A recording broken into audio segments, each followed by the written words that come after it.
오늘 우리에게 주신 말씀은 야고보서 2장 14절에서 17절입니다. 찾으신 후에 저와 여러분이 한 절씩 교독하신 후 마지막 절은 합독하시겠습니다. 야고보서 2장 14절에서 17절입니다.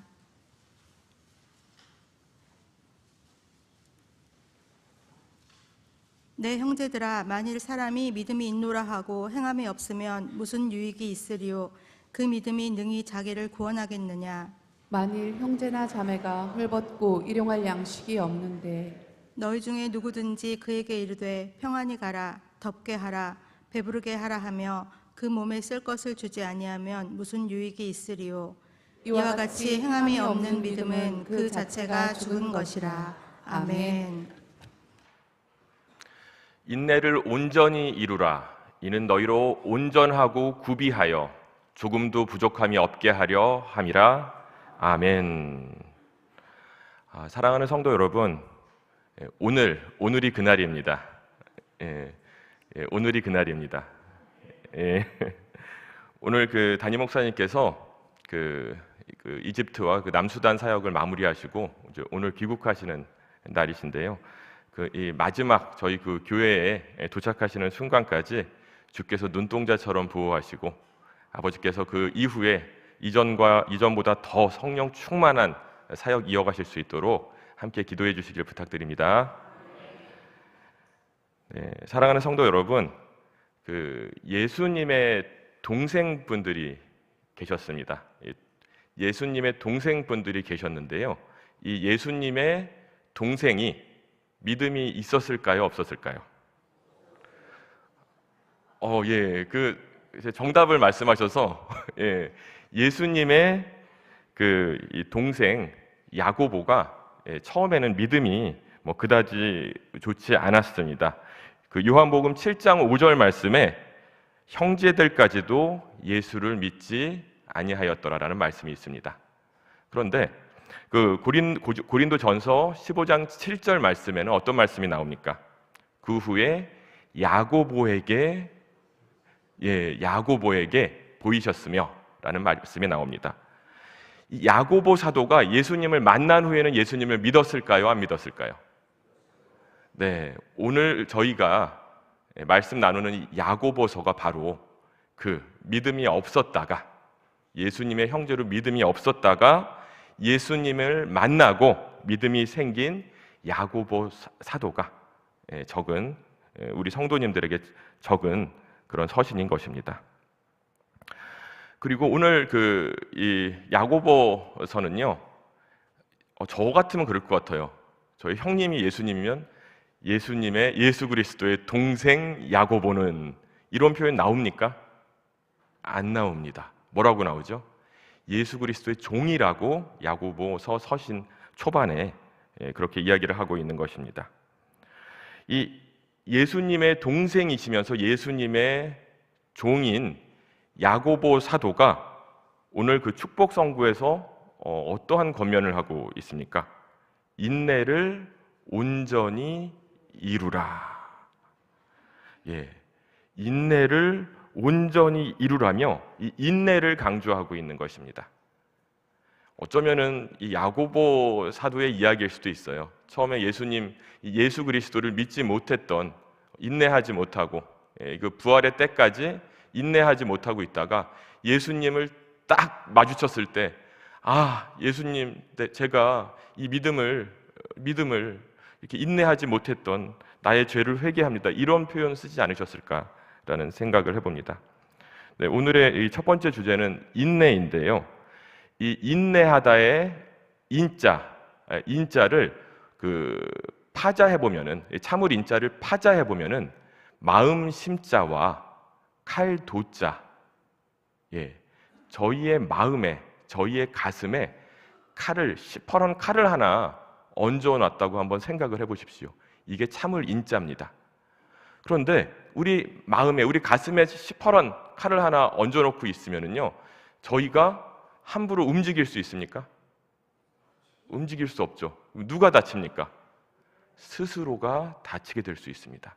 이 참을 인자에 담긴 뜻은 어떤 말일까요? 가슴에 칼을 하나 얹어놓고 있기 때문에 그렇기 때문에 나를 위해서도 참아야 되는 겁니다. 그것이 참을 인자의 뜻인 것입니다. 일본의 전국 시대 이야기를 보면은요, 거기 3명의 인물이 등장을 합니다. 첫 번째 인물이 오다 노부나가라는 인물이거든요. 그리고 두 번째 인물은 도요토미 히데요시, 그리고 세 번째 인물은 도쿠가와 이에야스입니다. 이 세 사람이 에도 시대의 어떤 작가가 이런 글을 썼습니다. 이 세 사람이 두견새를 울게 하는 방법. 혹시 이 일화 아시나요? 오다 노부나가는 굉장히 성격이 급한 사람이었습니다. 이제 오다 노부나가를 표현한 그런 문학 작품들을 보면은요, 이 사람은 생각을 하지 않고 무조건 행동을 하는 사람이었습니다. 인내하고는 조금도 너무도 거리가 있는 사람이었는데요. 이 오다 노부나가가 이런 말을 합니다. 두견새가 울지 않으면 두견새에게 칼을 들이대고 두견새를 죽이겠다. 그러면 울겠지. 이게 오다 노부나가의 방법이었습니다. 그리고 두 번째로 도요토미 히데요시라는 인물이 있었는데요. 이 도요토미 히데요시는 만약에 새가 울지 않는다면 내가 울게 만들겠다. 꾀를 써서, 꾀가 많은 사람이었기 때문에 내가 두견새를 울게 만들겠다, 울게 만드는 방법을 찾겠다, 이렇게 얘기를 합니다. 그런데 이 세 번째로 있었던 도쿠가와 이에야스는 이렇게 말했다고 합니다. 나는 두견새가 울 때까지 인내하며 기다리겠다. 언젠가는 울겠지. 새는 우는 존재이기 때문에 언젠가는 울게 됩니다. 그 때를 기다리겠다는 이야기를 했던 것입니다. 그런데 이 일화가, 이 세 가지 이야기가요, 이 세 사람의 인생에도 그대로 드러납니다. 오다 노부나가는 참지 못해서 전국 통일을 눈앞에 두고서 살해를 당합니다. 도요토미 히데요시는 너무 이렇게 꾀를 써가지고 결국은 조선을 침공하는데, 결국은 우리 이순신 제독에게 한 번도 이기지 못하고 결국은 일본으로 돌아가서 그 뜻을 이루지 못하게 됩니다. 마지막으로 인내하며 참았던 도쿠가와 이에야스가 전국을 통일하게 된다는 이야기입니다.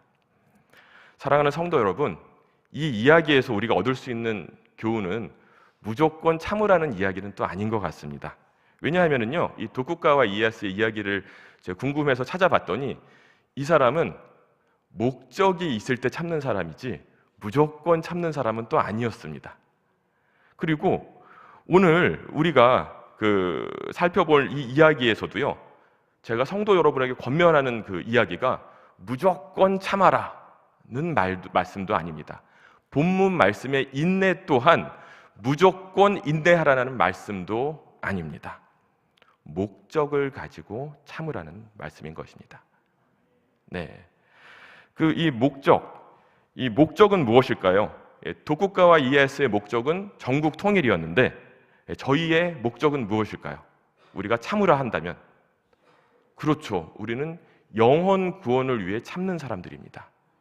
아무런 목적 없이 그냥 참아야 사느니라 이렇게 하면서 사는 사람들이 아니라요, 분명한 목적, 우리가 한 번 더 참아주면 저 영혼 구원되겠지, 이렇게 생각하면서 한 번 더 참는 저와 여러분 되시길 주님의 이름으로 부탁드립니다.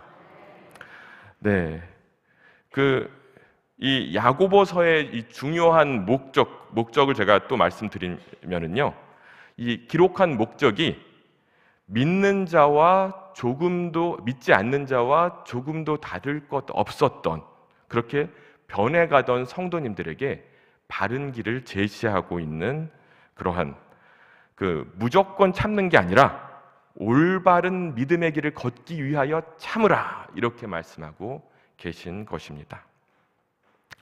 오늘 말씀을 준비하면서 제가 갑자기 저희 어머니 생각이 좀 났습니다. 저희 어머니께서요, 진짜 누가 봐도 인내의 사람이었습니다. 아무리 화가 나도 꾹 참는 분이시거든요. 지금도 좀 나이가 좀 많이 드시니까 지금은 조금 화내실 때도 있으신데, 정말로 저희 어머니 한 40, 50대의 모습 제가 기억하는데요.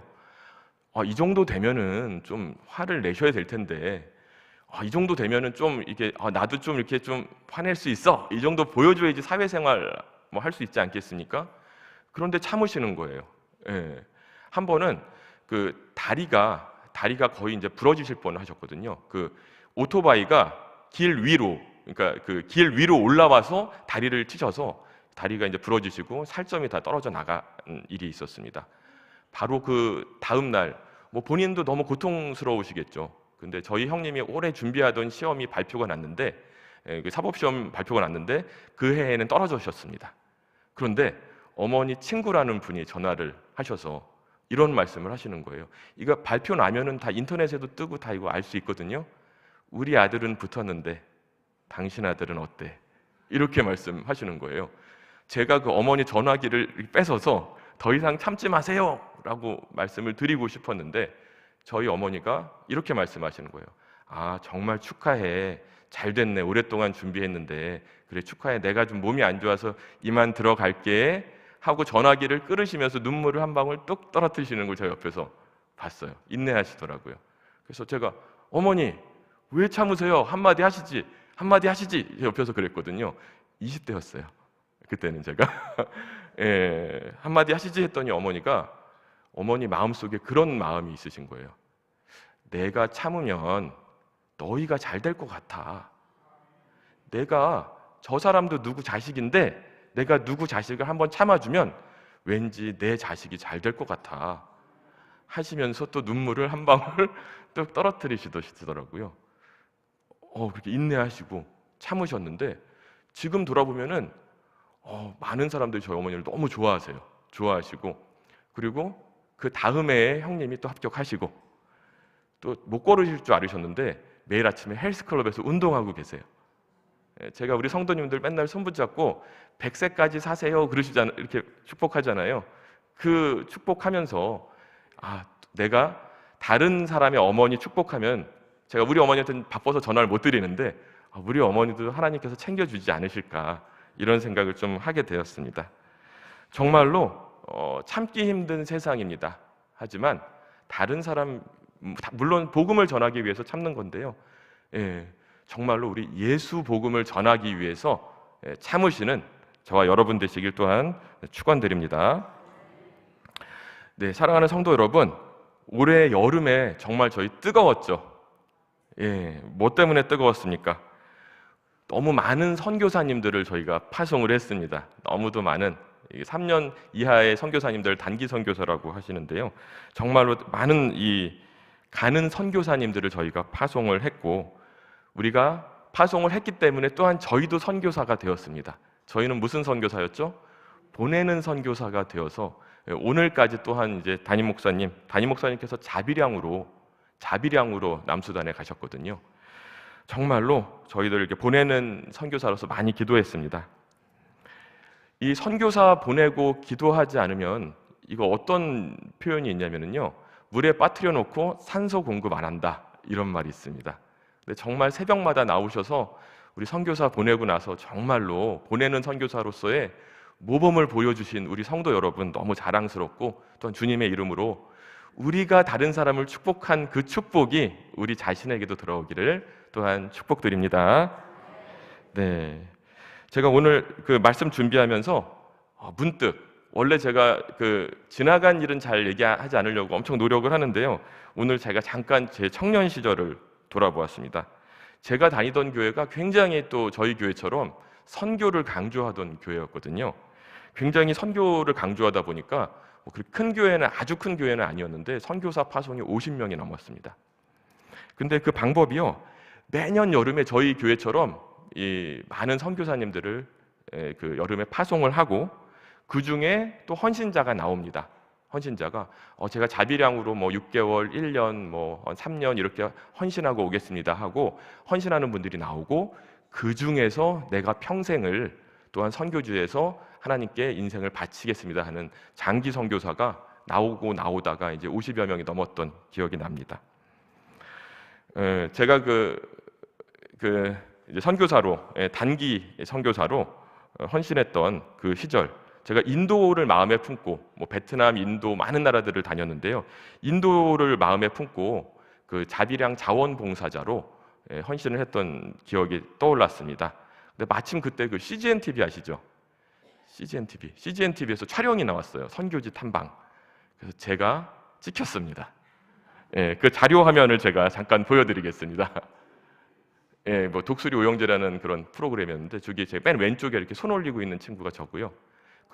오늘 제가 이 사진 보여준 이유는 그 가운데 있는 친구에 관한 이야기를 좀 들려드리려고 합니다. 가운데 조금 얼굴 색깔이 좀 다른 친구가 한 분 있죠?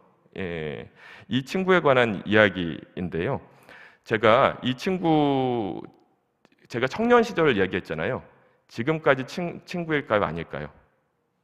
아주 친한 친구입니다. 너무너무 친하고 그 지난주에도 연락을 했던 우리 아주 너무 친한 친구인데요. 이 화면 속의 장소가 인도의 델리 대학교 앞에 있는 커피하우스인데요. 저희 교회에서 예전에 제가 청년 시절에 다녔던 교회에서 파송한 선교사님이 이제 선교 센터를 겸해서 운영하고 있던 카페였습니다. 이 카페에서 저는 무슨 일을 했을까요? 열심히 복음을 전했을까요? 그랬으면 제가 이런 말씀 안 드렸겠지만 열심히 카페 직원으로서의 사명을 다했습니다. 열심히 테이블 닦고, 또한 이제 누가 이렇게 오면은요, 인도 대학생들이 오면 옆에 붙어서 친구가 되어주는 역할을 했는데, 제가 저기 선교사님한테 여쭤봤어요. 이 선교지에서 첫 번째 미션이 무엇입니까? 저는 복음 전도 이렇게 말씀하실 줄 알았는데 이분이 이런 말씀하시는 거예요. 친구 만들기. 그들에게 친구가 되어주는 게 첫 번째 미션이고, 보내는 선교사들은 첫 번째 미션이 기도다. 가는 선교사의 첫 번째 미션은 그들과 친구가 되어주는 것이다. 이렇게 말씀을 하셔서 제가 아까 가운데 나왔던 그 친구와 진짜 재밌게 놀았습니다. 매일매일 놀았습니다. 카페에 거의 매일 왔거든요. 돈이 없는데도 이제 계속 와서 있으면은 항상 제가 가서 같이 이야기하고 하면서 어느 날 이 친구가 저를 집으로 좀 초대해 달라는 거예요. 했을까 안 했을까요? 했어요. 제가 인도에 살던 자취방이 굉장히 작은 방이어서 누구를 초대하기가 참 부끄러운 만큼 작은 집이었는데 초대를 했는데 이 친구가 안 가는 거예요. 1박 2일 동안 잠깐 저는 차 대접하고 이제 보내려고 했는데 1박 2일 동안 거의 그냥 잠도 안 자고 놀았습니다. 신나게. 그리고 또 갑자기 이 친구가 여행을 가자는 거예요. 그래서 같이 한 5시간, 6시간 거리 떨어져 있는 자이푸르라는 우리는 창조를 중요시 여기는데 인도 사람들은 인도의 힌두교의 3대 신으로 창조의 신이 있는데요. 이 창조의 신을 중요하게 여기진 않습니다. 인도 전 땅에 창조의 신에 관한 그런 사당은 하나밖에 없어요. 그곳이 있는 자이푸르라는 곳으로 또 여기는 한 3박 4일 동안 잠도 안 자고 신나게 놀았습니다. 저는 그래서 이 친구하고 친구가 되었거든요. 말 그대로 친구가 되었는데 5년의 시간이 흘렀어요. 저는 이제 한국으로 돌아오고 갑자기 전화기가 울리는데 이 친구가 전화가 온 거예요, 저한테. 친구야, 나 지금 제주도에 있다 이러는 거예요. 그래서 야, 너 왜 제주도에 있어? 너 저기 인도 아니었어? 그랬더니 내가 저기 인도 선교사님, 한국인 인도 선교사님하고 결혼을 했는데 인도 선교사님의 고향이 제주도라서 제주도에서 살게 됐어. 이렇게 해서 지금까지 이제 아이 둘 낳고 가끔 제가 제주도 간다 하면은 이 친구 만나러 가는 겁니다. 그래서 시간이 되면 항상 이 친구 만나고, 이 친구도 제가 보고 싶으면은 이제 서울로 와서 저를 만나고, 청년 시절에 만나는데요. 지금까지도 연락하는 친구들 중에서 제일 친한 친구 중에 한 명이 되었죠. 미션을 저는 마무리를 한 겁니다. 친한 친구가 되기. 만약에 제가 자취방에 초대하지 않았다면 그런 일이 일어나지 않았을 것입니다. 진짜 친구가 된 것인데요. 오늘 본문 말씀에 행함이 없는 믿음에 관한 이야기가 나옵니다. 이 행함이 없는 믿음이라는 말은요, 저희가 학교에 가면 다 친구라고 하잖아요. 그냥 호칭상으로.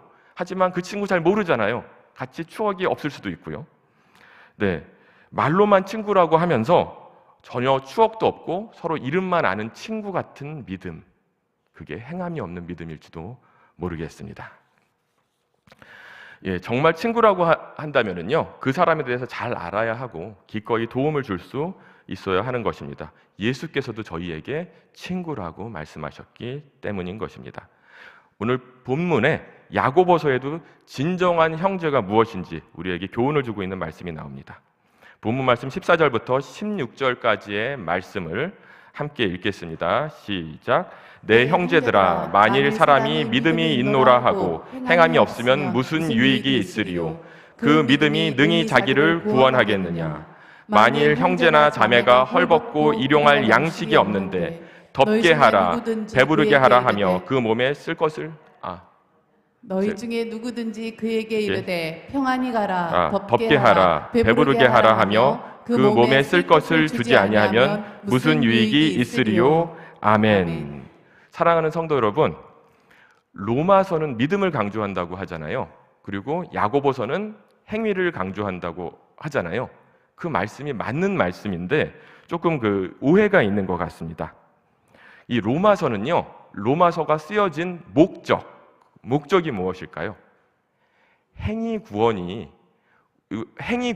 행위로 구원받을 수 없는데 어떠한 행동을 해야지 구원받을 수 있다라는 이야기가 퍼지고 있었기 때문에 그거 아니야, 오직 믿음으로, 오직 은혜로 구원받는 거야 라고 알려주시기 위해서 쓰신 서신이 로마서이고요.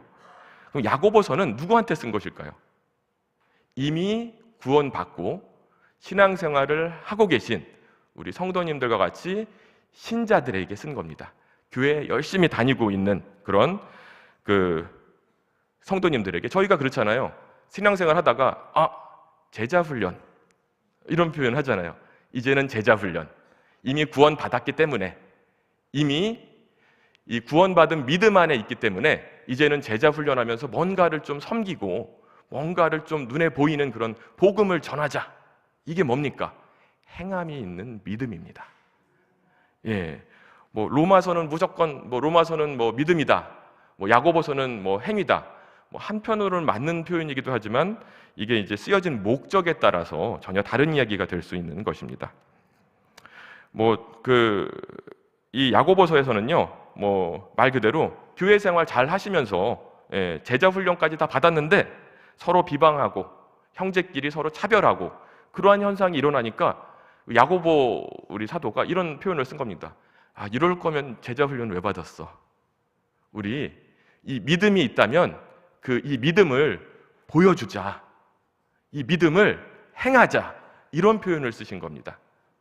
예, 정말로 이 사도 바울의 오직 믿음, 이것이 첫 번째 강의였다면은 이 두 번째 시간, 제자 훈련 두 번째 시간으로 행함이 있는 믿음 특강을 하고 계신 겁니다. 네, 이렇게 정말로 행함이 있는 믿음을 마음에 품는 저 여러분 되시길 주님의 이름으로 축원드립니다. 네, 만약에 아까 얘기했던 그 프레임이 가끔 그랬어요. 배가 고픈데 저녁 때 저한테 와서 뭔가 이렇게 좀 맛있는 거 좀 같이 먹으러 갈까? 이렇게 얘기를 했는데 제가 돈이 없으면은 같이 굶겠죠.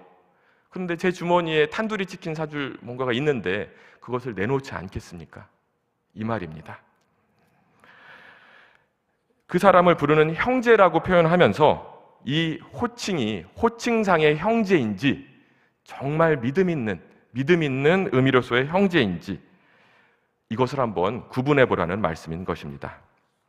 오늘 본문 17절 말씀에 보다 명확하게 이러한 현상을 책망하고 있습니다. 17절 말씀 함께 읽겠습니다. 시작.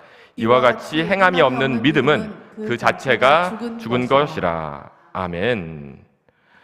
네, 교회를 다니지만 믿지 않는 사람과 다를 바 없는 성도들에 대해서 그 믿음이 진짜 믿음인지 한번 생각해 봐.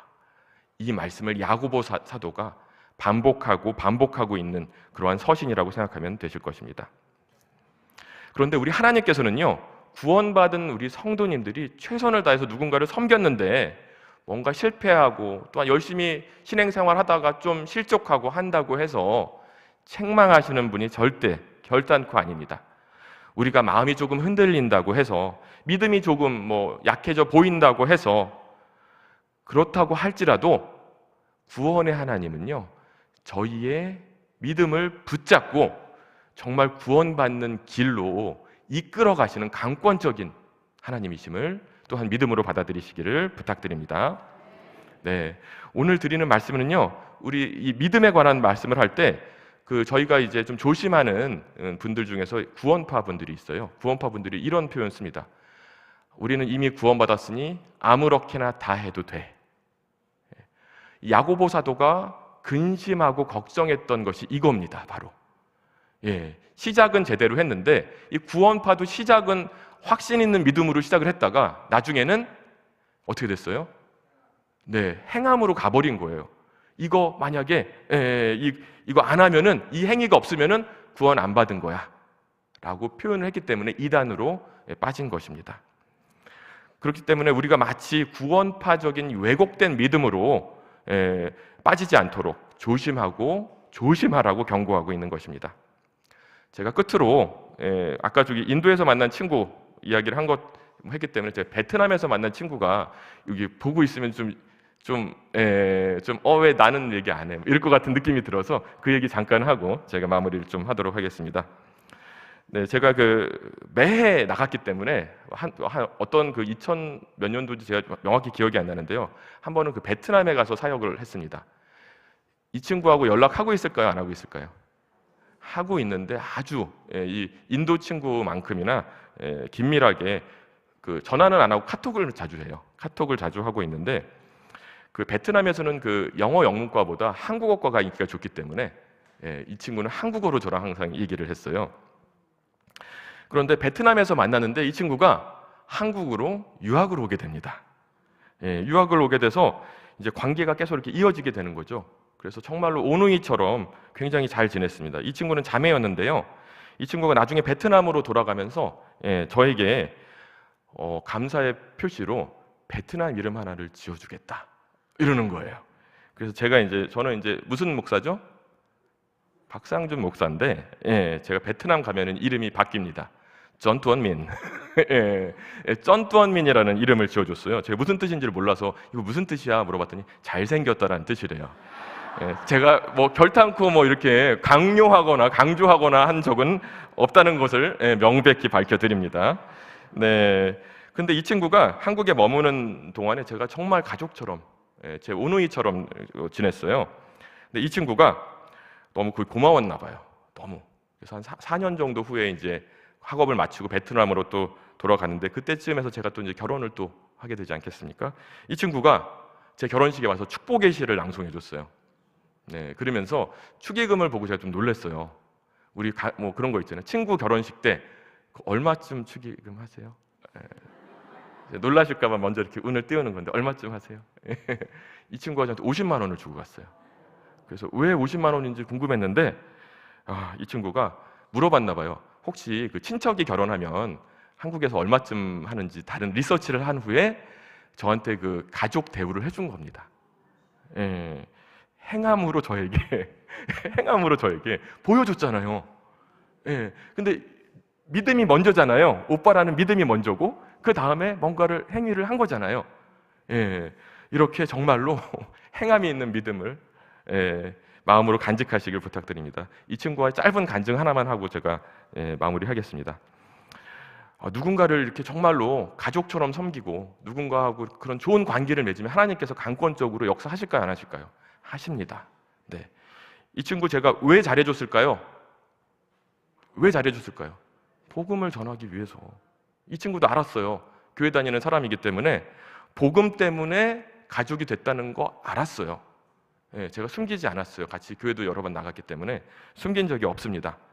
근데 제가 실명을 말씀드릴 수가 없지만 베트남이 공산국가여서 베트남에서 이 교회에 다니면은 공무원도 못 되기 때문에 제가 정말로 열심히 이렇게 섬겼는데 이 친구가 한 번은 제가 자꾸 하나님 하고 맨날 예수님 하니까 좀 의구심이 생겼던 것 같아요. 정말 살아 계신지. 그래서 저하고 제가 이제 신촌에서 이제 학교 기숙사에 이제 이 친구가 살았는데 이 기숙사가 이제 들어가기 위해서 한참을 걸어 들어가야 되거든요. 한 30분을 20분을 걸어 들어가야 되는데 이 친구가 이제 한번 저를 이제 학교로 좀 이제 기숙사 로비 앞으로 좀 와달라고 해서 저를 좀 테스트했던 건지, 그래도 테스트를 했던 것 같아요. 하나님이 살아계신지. 저한테 소원을 갑자기 말을 하는 거예요. 소원을. 근데 그 소원이 좀 지금 생각하면은 제가 그렇게 못했을 것 같은데, 이 친구가 한국에 그때 미녀들의 수다라는 프로그램이 있었어요. 이 프로그램에 나가고 싶은 마음이 생겼는데 방법이 없겠느냐? 제가 무슨 방법이 있겠습니까? 그래서 제가 너무 좀 힘들었고, 좀 어떡할까, 뭐 안 돼, 나는 아는 사람이 없어, 뭐 방법이 없어, 뭐 이렇게 얘기를 하려고 하다가 문득 하나님이 하시면 하시겠지 라는 생각이 들어서 제가 그 친구한테 그랬습니다. 나는 능력이 없어, 나는 힘이 없고 뭐 인맥도 없어. 그런데 하나님은 하실 것 같아. 하나님은 다 하실 수 있는 분이라고 내가 얘기했었지 하니까 그 친구가 아멘 그러더라고요. 네, 그래서 같이 기도했습니다. 간절히 기도했습니다. 그리고 이틀 후에 어떤 일이 일어났을까요? 갑자기 제 옆에서 공부하던 친구가 제 어깨를 툭 치더니 제가 미녀들의 수다 프로그램 PD 작가를 잘 알고 있는데 혹시 주변에서 출연자 한 명 섭외해달라고 하는데 섭외해 줄 수 있니? 그 많은 사람한테 많은 사람 중에서 저한테 와서 여러 사람한테 물어보고 다닌 것도 아니고 제가 옆에 앉아 있는데 그 친구가 툭 건드리더니 저한테 그렇게 말을 하는 거예요. 제가 아멘 그러고서 그 친구가 실제로 출연을 했습니다. 제가 지금 자료화면은 보여드릴 수가 없는 상황인 거는 아시겠지만 그 친구가 정말로 하나님은 살아계시구나라는 것을 하나님의 역사를 통해서 알았을 것입니다. 저희들 복음을 전하면서도요, 저희들 마음 놓고 이 선교지에서 또 기독교 박해 국가에서는요, 또 저희들이 뒤에서 중보해야 하는 일들이 굉장히 많습니다. 그렇게 믿음이 생겼지만 그 믿음을 이어갈 수 있도록 또 저희들 기도해야 하지 않겠습니까? 이 뜨거운 여름 보내고 왔잖아요. 우리 재림이도 굉장히 뜨거운 여름 보내고 왔는데 그분들 위해서 선교 끝 하고서 끝나는 게 아니라요, 담임 목사님 오실 거 아니에요. 그럼 오셨으면은 올 여름 사역은 여기서 끝, 이게 아니라요, 저희들의 사명으로 받으시고 정말로 저희들 믿음으로 끝까지 하나님께서 결실 맺으실 때까지 기도하는 저와 여러분 되시길 주님의 이름으로 축원드립니다. 네, 저희 시간이 좀 늦어서 두 손을 들고 저희 믿음의 고백, 우리의 믿음이 정말로 우리의 섬김으로 나타날 수 있도록 우리 자신을 넉넉히 구원하고 그 사랑이 넘치신 수많은 사람들을 옳은 대로 돌아가게 하는 바른 믿음의 길로 또한 돌아오게 해달라고 주님의 이름 3번 부르짖고 함께 기도하시겠습니다. 주여! 주여! 주여! 하나님 아버지 감사합니다. 하나님 아버지, 저희의 믿음을 되돌아보고 저희의 또한 이 신앙을 되돌아보며 예수 그리스도를 닮은 믿음으로 나아가며 행함이 있는 믿음으로 나아갈 수 있도록 아버지, 이 새벽 저희와 함께하여 주시기를 간절히 소망합니다. 저희들의 믿음이 저희의 복음 전도를 통하여서, 저희들의 믿음이 저희의 섬김을 통하여서 살아있게 하시고 또한 하나님께서 강권적으로 역사하셔서 저희들의 선교가 아버지 하나님 지금이 아니라 다가오는 모든 시간들 안에 하나님의 뜻이 이루어지는 그 시간까지 이어지게 하여 주옵소서. 오직 하나님의 능력과 하나님의 권능과 하나님의 역사가 이 새벽에 하늘문을 여시고 성령 충만함으로 저희들의 믿음으로 받은 마음을 품고 앞으로 나아갈 수 있도록 함께하여 주옵소서.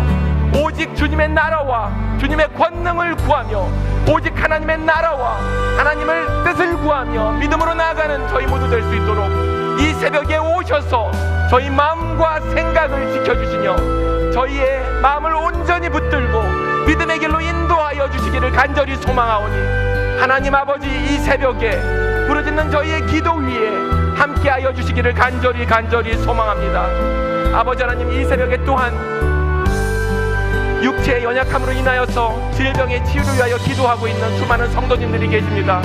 주께서 치유의 영으로 함께하여 주시고 성령 충만함으로 예수의 보혈로 덮으셔서 아버지 하나님, 주님 구하는 그대로 병이 낫게 하시고 아버지, 건강한 몸으로 건강한 육체로 또한 하나님께 영광 돌리며 하나님께 예배할 수 있도록 이 새벽 축복하여 주시기를 간절히 소망합니다.